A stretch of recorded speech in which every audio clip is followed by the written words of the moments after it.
Dumping, dumping इसे हिंदी में कहते हैं राशि पतन। डंपिंग उस स्थिति को कहते हैं जब कोई एक देश षड्यंत्र के द्वारा, मतलब एक देश षड्यंत्र के द्वारा चालाकी से दूसरे देश की मार्केट को कब्जाने की कोशिश करता है। तो सीधे सीधे मार्केट कब्जा नहीं जाएगी, अपनी वस्तु सीधे सीधे थोड़ी मार्केट बढ़ा सकता है। तो वो क्या चालाकी करता है? चालाकी वो ये करता है कि जो उसकी कॉस्ट है कोई वस्तु बनाने की, और जिस रेट पर भी अपने देश में वो वस्तु बिक रही है, उसके देश में बिक रही है, उससे भी कम रेट पर दूसरे देश में उस वस्तु को बेचता है।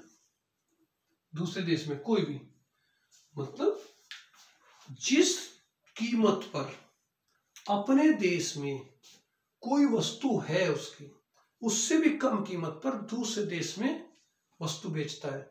ऐसा वो क्यों करता है? ऐसा वो इसलिए करता है कि यदि वो दूसरे देश में कम कीमत पर वस्तु बेचेगा तो वहां के उद्योग धंधे, व्यापार, कारोबार बर्बाद हो जाएगा। क्यों?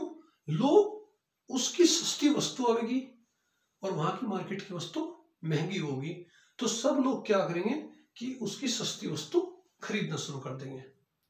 खरीदना शुरू कर देंगे तो लोग, हैबिट बन जाएगी लोगों को कि भाई बाहर से जो सामान आ रहा है वो तो मिल रहा है मान लो 100 रुपए का, और घरेलू जो सामान बना हुआ है मान लो मिल रहा है मार्केट में 120 रुपए का। तो ग्राहक किसे खरीदेगा? जो बाहर से सस्ता सामान आ रहा है उसे खरीदेगा। और जब वो सस्ता सामान खरीदेगा तो जो घरेलू वस्तु बाजार है और जो घरेलू उद्योग धंधे हैं वे सब बर्बाद होने लगेंगे। बर्बाद इसलिए होंगे क्योंकि वे एक कॉस्ट से नीचे नहीं बेच सकते, उसकी लागत से नीचे नहीं बेच सकते, जबकि वो देश क्या षड्यंत्र कर रहा है? अपनी वस्तु को लागत से भी कम उस देश में बेच रहा है। इससे धीरे धीरे क्या होगा? उस देश का उद्योग धंधे तबाह होंगे और उस देश की मार्केट पर पूरा कब्जा बाहर के देश का हो जाएगा। ये डंपिंग के तहत ऐसी पॉलिसी अपनाई जाती है। आमतौर से चीन हमेशा ऐसा करता रहता है, बहुत सारे देशों में करता रहता है। इंडिया में भी उसने कई बार किया ऐसा। इंडिया में तो खैर उसका इलाज मोदी जी कर देते हैं, एंटी डंपिंग टैक्स लगा देते हैं।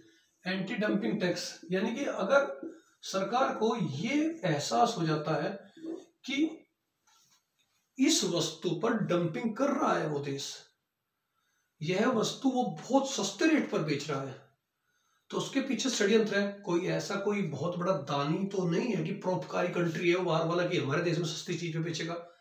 सस्ती पे क्यों बेच रहा है? वो सस्ती पे इसीलिए बेच रहा है कि ताकि कल के दिन उस मार्केट को कैप्चर किया जा सके, दूसरे लोग वहां से व्यापार छोड़ दें और उसकी वस्तु के आदी बन जाए।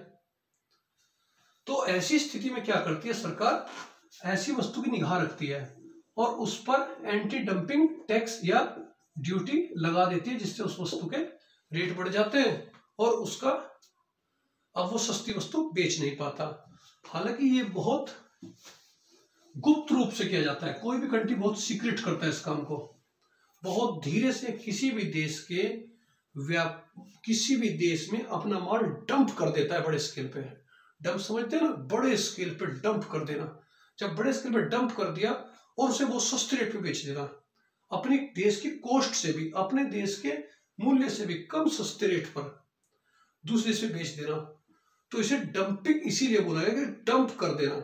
उससे वहां की मार्केट जो उस देश की है उससे सस्ता सामान देगा, अपने देश से भी सस्ता सामान देगा।